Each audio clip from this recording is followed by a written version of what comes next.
Saudi अरब में chamber of commerce में seminar मुनक्किद हुआ जिसमें सऊदी और पाकिस्तानी आईटी कंपनीज के नुमाइंदों ने शिरकत की। सेमिनार में दोनों मुल्कों की आईटी कंपनियों की जानिब से बाहमी ताउन को बढ़ाने पर इत्तेफाक किया गया।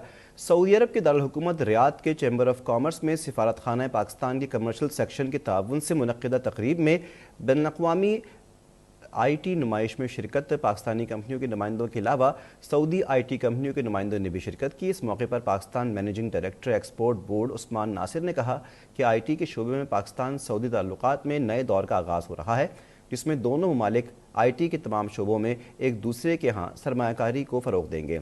सिफारतखाना पाकिस्तान के minister trade and investment Azhar Dahir ने कहा कि पाकिस्तानी कंपनियों के लिए सऊदी अरब में बेशुमार मौक़े मौजूद हैं।